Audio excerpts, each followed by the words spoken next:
Welcome to A Leader's Journey, the podcast for leaders who deeply believe there is a better way to lead and desire to create their unique journey towards becoming a legacy leader. I'm your host, Shannon Hammond. Over the last 20 years as a corporate leader and leadership performance coach, I've learned that many leaders believe there is a predefined path they have to follow and struggle leaning into their unique gifts that will create lasting impact and fulfillment. They end up feeling stuck, unhappy, and unfulfilled in the day-to-day of their role, and are challenged with why, since they have experienced success in their career and in life. I'm here to help leaders think through their leadership journey, learn how to ask themselves better questions, and learn the formula to create their leadership journey by design. If you are ready to design your unique leadership journey, lead with confidence, and love the teams you lead, then you are in the right place. Let's do this.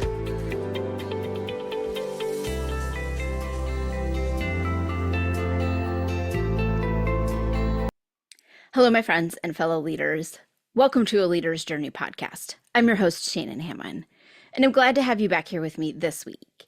And if this is your first time tuning in, welcome. I'm so happy that you are here. I know that your time is valuable, and I'm grateful that you've chosen to spend some of it here with me today, and you are taking the time to invest in your growth and development as a leader.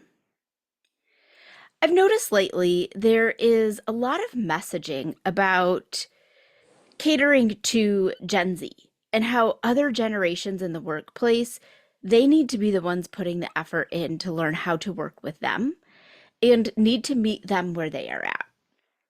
And while it is important and it's absolutely necessary to know how to connect and relate to your Gen Z teammates at work, relationships take two.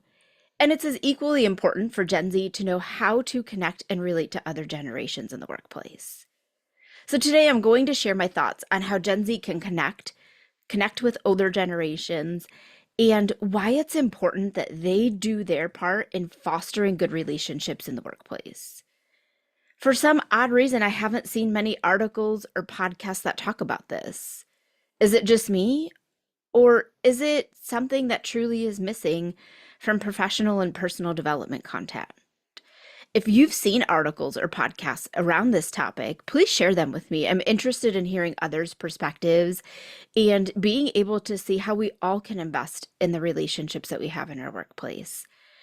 And I also think that it's really important that we are doing our part, especially as the older generations in the workplace, to help set our Gen Z teammates up for success. They are new in their career. They are navigating a whole new world that we didn't grow up in. And how can we help make them successful? Just like somebody took the time to invest in us and our development when we first entered the workplace. So that's what I want to do here today. It really seems odd to me that I haven't seen a lot of topics or people talking about it. And so I wanted to get that started today. If you are like me and you haven't seen this topic being discussed from this perspective, I encourage you to share this podcast with other friends and fellow leaders, so that way we can all learn and we can help do our part in setting our newer generation up for success in the workplace, and they can do their part as well. They are hungry and they want to be just as successful in the workplace as we do, so let's all invest in the growth and development of each other. Now, before we dive in, I do want to take a minute to define what I mean by Gen Z. Now, typically, Gen Z is anyone that is born between 1997 and 2012, which means that would make them between the ages of 13 and 28 here in 2025. Now, I don't know about you, but I like to keep things simple, and I just like to work with even numbers. So I am going to separate it out as anyone under the age of 30 will qualify for our Gen Z, and anyone who is over the age of 30 is going to be everybody else. So really, this isn't about different generations. It's just about different ages in the workplace, those that are younger and maybe newer, and those that are older and have a bit more experience. Now, we are in an era where the age range in the workplace varies from people who are late teens and 20s all the way up to 70s and 80s. This means there are people at different stages of life, different experiences, And all of them may struggle to relate to each other because we grew up in completely different eras. After all, you might find yourself in a place where you could be working with or for someone who is young enough to be your grandchild, or might be old enough to be your grandparent, and everything in between. This means there's also going to be different thoughts on communication styles, relationships, work ethics, goals. And this is an exciting time for us because we have this wonderful opportunity to learn from a wider variety of group than maybe what we've seen in the past. It's also going to bring, like I said, different experiences. There are going to be generations in the workplace. We all grew up in different times in the world, and we experienced major events that have happened in the world differently. And some of that has shaped our values, has shaped our work ethic, has shaped what truly is important to us. And all of that shapes how we show up and how we choose to work. Let's just take September 11th, 2001 as an example. I'll speak for myself. I was 21 at the time. I was working full time in my career, and I can clearly remember everything that happened that day. And when I was first told about what happened, I remember I was sitting at my desk, setting up a complicated new client onboarding that I had been working on for several days already. I was deeply focused. And I remember hearing what I was told, but not really connecting with it because that is how deep I was in my work. When I took a moment to stop, it all hit me what was really happening. Someone who is 30 right now, they would have been 6 years old at that time. And their memory and experiences would be totally different. It's even possible that some of your coworkers, or maybe it's you, were not even born yet. And they only know what they've been told, what they've read about, watched in videos, and heard from others about what happened that day. Neither experience is good or bad, right or wrong. They are just different. And what happened that day changed the lives of people and the work of people forever. And that could impact how you connect or relate to someone at work. I know for myself, what happened that day absolutely changed how it is that I show up at work and what is truly important for me. And I could only imagine, I can't speak from experience, that if I was only 5 or 6, I might not truly understand the magnitude of how people felt that day. Relationships in the workplace are everything. It's how you get work done, not just projects, but your day-to-day tasks. It's how you get promoted and exposed to new opportunities. And most importantly, your relationships in the workplace have a tremendous impact on whether or not you enjoy coming to work each day. You're spending 40 hours or more a week with your coworkers, which is about a quarter of your week. Now, let's do some math here. If you take out the 8 hours of sleep you get each night, then the time that you are spending at work really comes out to 36% of the remaining hours that you are awake. You may find yourself that you spend more time with the people that you work with than your own family. Being able to connect and relate with each other is critical. Being able to enjoy your work and enjoy the people that you work with is critical, not just to work, but to your overall happiness. Because if you think about it, if you're spending 36% of your week with these people, they are shaping who you are as a person. They're going to shape some of your values. They're going to shape some of your beliefs. And if you're spending that time with people that you just can't relate with or connect with, that's going to be really hard. And that's not what any of us want for the workplace. To build strong, meaningful, and effective relationships in the workplace, it requires that everyone do their part to intentionally connect and relate to each other. It's not just on one segment of the workforce to figure it out and meet the other segment of the workforce where they are at. It takes everyone. This means that not only do the older generations need to work on how they are approaching the younger individuals in their workplace and understand what's important to them, what their communication preferences are, what their goals are, how it is that they desire to work. It's as equally as important for the younger generations to understand those same exact things about their peers that are part of the older generation. This isn't about one generation having to do the work while the others don't. This is just about being human and being a person and having respect for each other in the workplace. Everything in the workplace requires that everyone do their part. And as leaders, it's important that you are meeting your team members where they are while also staying true to yourself. It's not about compromising values, consistently working in ways that don't work for you, or catering to the needs of others, even though it compromises your personal needs. It's about being flexible and open to new experiences and ways to work.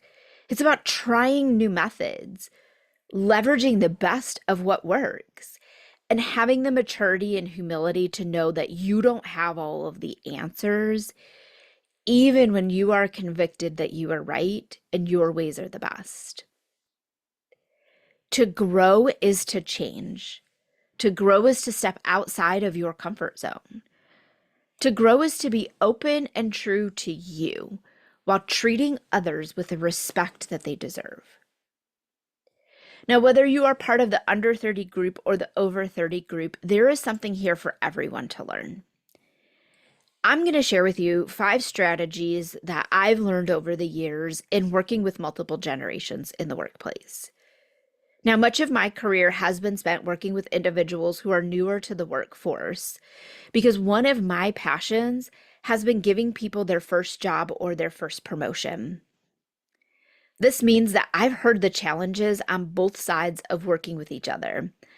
And I have my own experiences, especially being someone who would fall into the older generation category, who leads those that are part of the younger generation, and finding what works and what doesn't to build that strong relationship. As a leader, it was critical for me to find solutions so I could be supportive of their goals and their growth, regardless of where it is that they were at.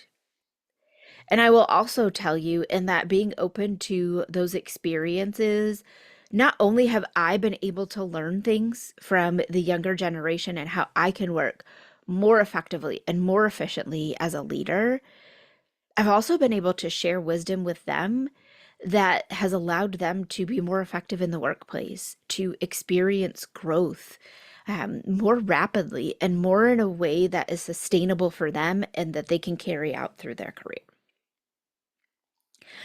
All right, let's dive into these 5 strategies because I think that they're going to be really helpful for everybody. All right, strategy number 1, be curious. Ask questions, be open to learning, and be open to understanding why your teammates work the way that they do.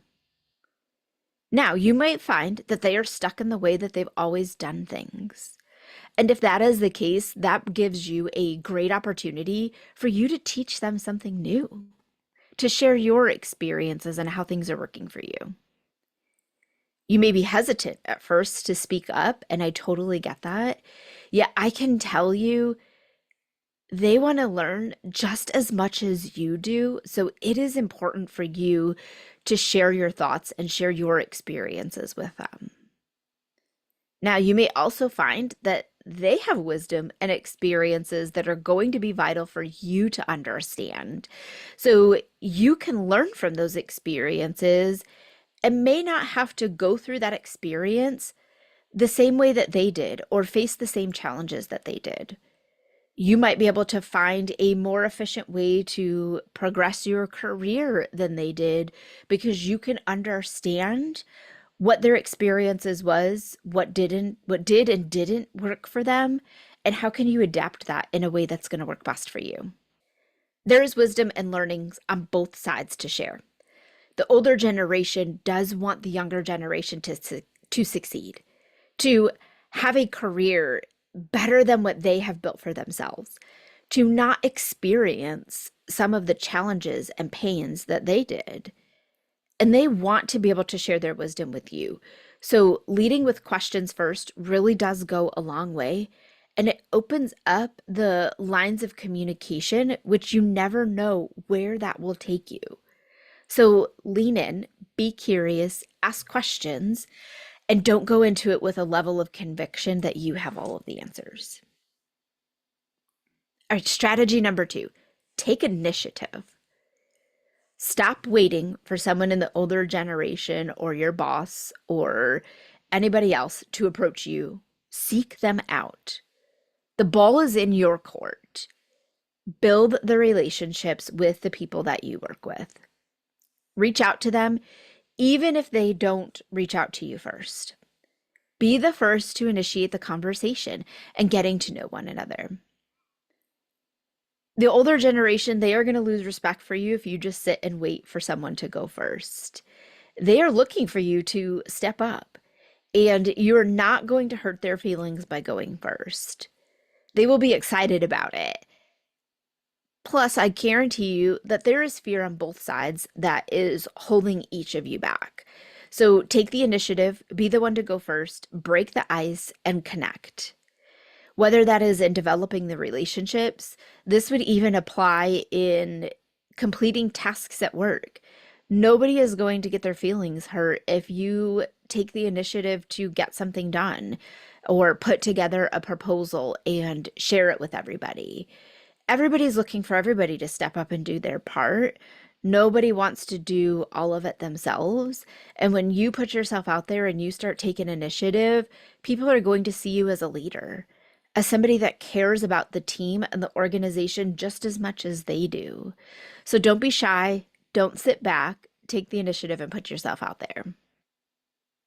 All right, strategy number 3. And this is a good one. I really like this one. Check your ego. We all think that we know everything about everything. Even when we acknowledge that we don't, our behaviors don't always align with our thoughts. We all desire to know everything too. We are curious people and we are open to learning. And so we want to know it all. And we're also very convicted in our beliefs. These are all good things until they are not.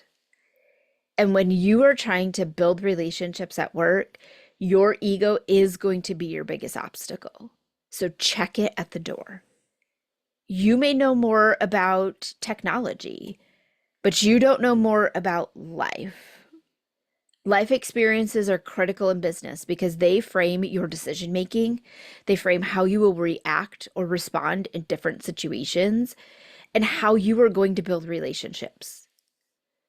Don't assume because somebody is older than you that they are incapable or slow, especially when it comes to technology resources. They're learning more than you might believe that they are. Most people, they hit the peak of their career around 40 to 50, and they are just getting started with the biggest professional pivot of their career. They have big things that they are doing, and they have the credibility and experience to back it all up. They are going through and adapting to change at a rate that is greater than anybody else because they are at a point where they have maybe been set in their ways and they're learning how to pivot and how to adjust. They are going through a lot of the same things that everybody else is. They're moving fast. It just may not look like it because they've probably worked hard on caring for themselves and not being frantic all the time. Progress and moving fast doesn't always look like chaos. And if you're doing it well, it won't look chaotic. It will look very smooth and consistent. No one is better than the other. And we all have things that we can and need to learn from each other if we take the time to do it and we check our ego and our conviction at the door. It's kind of goes back to strategy number one of being curious. The only way that you can be curious is to check that ego and recognize that everybody has something to contribute and that no one person is better than the other. All right, strategy number four, get on the phone. Oh my, I feel like my four favorite words that I use all the time is pick up the phone. Just pick up the phone. Well, I understand that a lot of younger generations, they prefer to communicate via messaging apps, email, etc. Older generations, a lot of them prefer that you pick up the phone. Now, that's not to say that there isn't a time and a place to use messaging apps, because there is. And that's not to say that the older generation doesn't like to use messaging apps. I myself would fall into the older generation, and there are times when I prefer that I'm communicating through a messaging app or a text message, right? Because that is appropriate for that particular situation. So if something is quick and it doesn't require a lot of questions, explanation, or discussion, send it in a message. That's how I prefer to communicate. If you're just sending me an FYI of something that I need to know, great, send it to me in a message. You don't need to pick up the phone and call me. Now, when it comes to a detailed conversation, maybe you have to deliver a message that is a no, or it's a topic that's going to require a lot of conversations or questions. Perhaps it's collaborating on a project. Just pick up the phone. You'll be amazed at what can happen and how quickly you can get something done, and what it is that you're working on can get solved in a quick phone conversation. I have watched people go back and forth via email or a chat message for days. And when they found themselves picking up the phone and having a conversation about the issue, it was resolved in minutes. Now, they wasted days in getting their task done. They created stress and anxiety for themselves. And they lost a learning opportunity because they were afraid to pick up the phone. So just do it. There is no harm in it. Only good can come from picking up the phone. And it's a great way for you to be able to connect with somebody, to learn from them, to ask all their questions. And it does help you get your work done more efficiently. All right, we've covered four strategies. Let's dive into our fifth one. Our fifth strategy is always remembering that we all want the same things.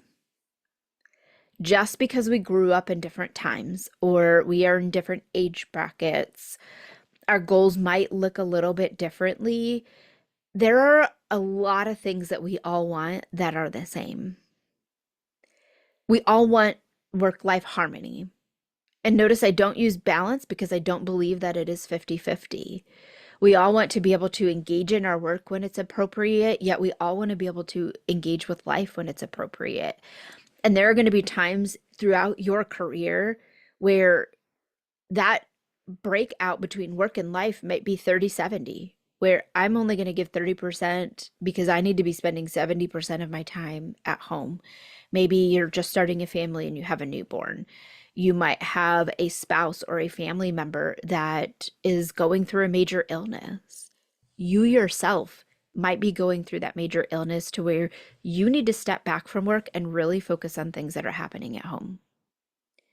There might also be a time when things are really exciting at work and you have this really big project and everything is going well in your personal life and you've taken care of everything at home. So you might need to give 70% of your effort and focus to work because it's something that you're passionate about. You're moving a big project forward. Maybe it's a crunch time in your business and they need all hands on deck to be able to get through that particular time period or project or initiative. It's all about harmony and being able to make that adjustment and pivot to put your energy where it really needs to be. We all want to make an impact. I hear and I see in a lot of articles that it's the younger generation that wants to know that their work is meaningful, that making an impact is truly important for them. And I'm here to tell you that is important for everybody. That is not unique to one generation or the other. Now, making an impact may look different. Everybody wants to make an impact. It's why I see older generations sometimes taking on multiple jobs, because they want to be able to be in a position where they are being able to influence in another way. A lot of them are mentoring and doing some coaching and some partnership with others because they want to be able to give back and make some meaning in their work. I've also seen where a lot of the older generation, they are retiring early from their corporate job, yet they are starting their own businesses because they want to be able to continue to give back and make an income. They're not doing it from a financial standpoint. Some may be, but a lot are not doing it from a financial standpoint. They've made their money. They feel comfortable with what it is that they need to retire, yet they still want to serve because they have a heart of serve. So making an impact is something that we all want to do. We all want to do work that we love. Again, if we think back to one of the stats that I shared earlier, if you're spending 36% of your week at work, you want to do that doing something that you love. Nobody's showing up just to go through the grind of my 8 to 5 or 9 to 5 or whatever hours it is that you work just to do it because. No, you're doing it because it's something that you love. And if you found yourself in a place where you're doing work that you don't love, I want to encourage you to take a look at that and see what changes you need to make to find work that you truly do love. We all want fair compensation.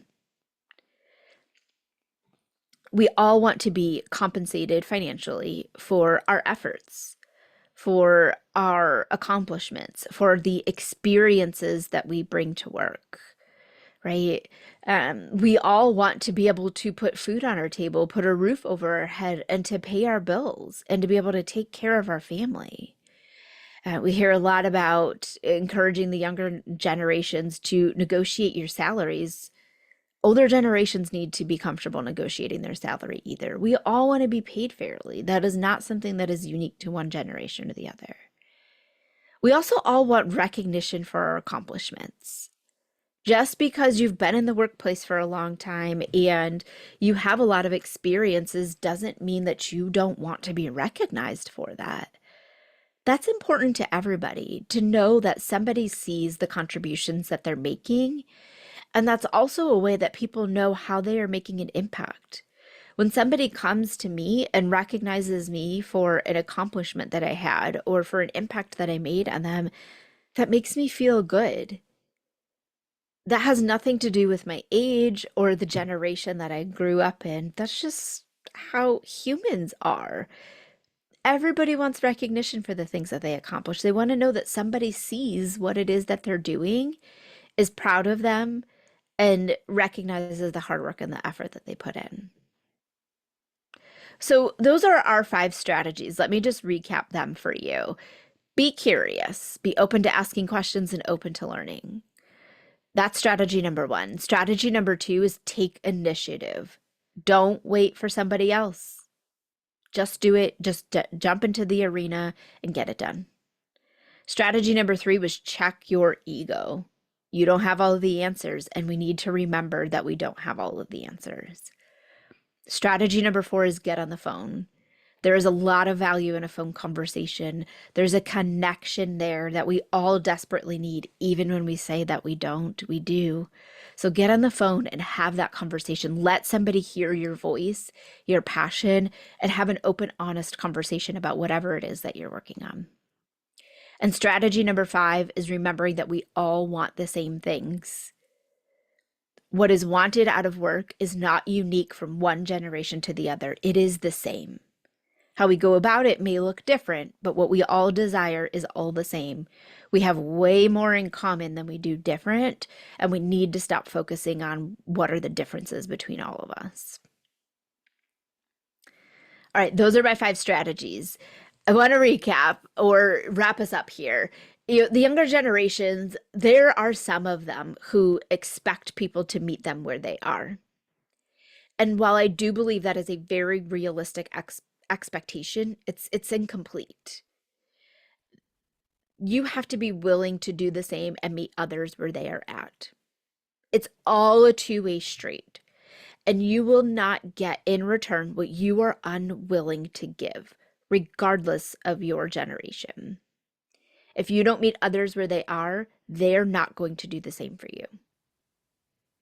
I also want to be here to tell you that if you're part of the older generation and you are listening to this, there are fantastic people that are part of the younger generation who are going to do incredible things in the workplace. They have the desire to learn. They are hungry for growth. They want to know all the things that you know. They are willing to jump in, to get their hands dirty, to do the hard work, to get the experiences that they need to be successful. And it's going to be on us to embrace them, to recognize them, and to take that time.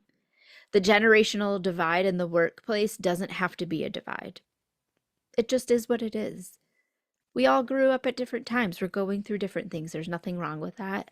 And the sooner that we can all come together and we can be there to help set our new generation up for success, the better that we are all going to be. At the end of the day, we all want the same things. We have very similar goals, just different ways and ideas on how to get there. Focus on what it is that you have in common versus what it is that you have different. And don't sit back and say, well, I'm part of the older generation, it's not on me. Or I'm part of the younger generation, it's not on me. It is on all of us. And there needs to be more conversations around what our younger generation needs to do so we can be there to invest in their growth and development, and we can be there to help set them up for success. They want it, and now it's time for us to do our part. All right, I appreciate you tuning in with me this week, and I hope that you tune in with me each and every week as we are going to work together this year to level up our leadership. Until next time, my fellow leaders, lead with confidence. Show up every day as a leader that you are striving to be, and make the decision today to level up your leadership this year.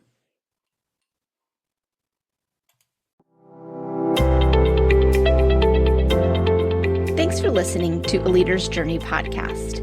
I hope you enjoyed this week's episode. If you're excited to learn more, be sure to subscribe to the podcast and tune in next week for another exciting leadership lesson. I'd love to help you level up your leadership, achieve the goals you desire, and design your unique leadership journey. So click the link in the show notes to schedule a free Level Up Your Leadership session. During this time, we will define where you are in several key areas of leadership, where you desire to be, and how you can level up your leadership. You don't need to do this alone, so let's chat today and get your journey started. Don't forget to connect with me on LinkedIn or in the A Leader's Journey community on Facebook, and share this episode with another leader so we can all learn and grow together. That's all for this episode, and I'll see you next week.